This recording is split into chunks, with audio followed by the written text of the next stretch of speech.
ইনশাআল্লাহ আপনাদের যদি কোনো ও তো আমরা মন্দিরে এড়ে আসি, মন্দিরে এড়ে তাহলে এই দেশটা আমাদের সবার, এই দেশটা আমাদের সবার, এই দেশটা কারো এখন মন্দিরে এড়ে আসি আইয়ের আমরা এটা আমাদের সবার।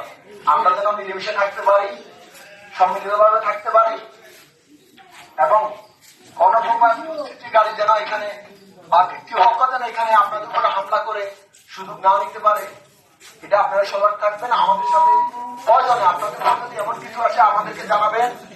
আর আরেকটা বিষয় দয়া করে, গতবার হয়েছে আমরা জানি অনেক, আমরা সংখ্যালঘু সম্প্রদায় থেকে বিভিন্ন লোকজন চাঁদা নিচ্ছে। আপনারা এটা প্রকাশ করেন না বলে, আপনারা এটা ভয় প্রকাশ করেন নাই।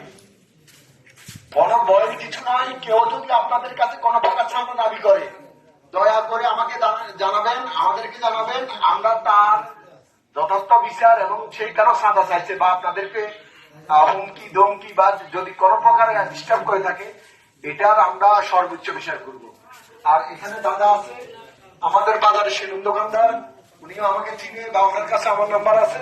দয়া করে আমাদেরকে জানাবেন, যখনই আপনাদের উপর যদি কেউ রাতে কখনো ইয়ে করে আমাদেরকে জানাবেন। আমরা ইনশাল্লাহ আপনাদের পাশে থাকবো, আছি এবং সবসময় থাকবো। এটাই আমার। হ্যাঁ, আর যদি আপনারা মনে করেন যে আমাদেরকে জানালে আপনাদের সমস্যা হবে, আমরা আপনাদের নাম প্রকাশ করবো না। মোটামুটি এটা প্রাইভেসি থাকবে, আমরা গোপন রাখবো।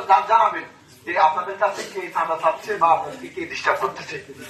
এটাই দাদা আছে, দাদা আমাদের বাজারে সবসময় যায়। প্রয়োজনে দাদাকে আপনারা বলবেন, আমরা তার বিরুদ্ধে ব্যবস্থা নিব।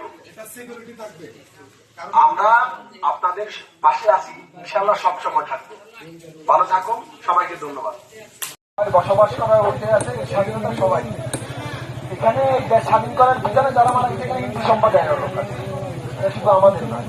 তো এটা সবার দেশ, আপনারা কোনোভাবে ভয় পাওয়ার দরকার নেই, কোনো ভয় পাবেন না।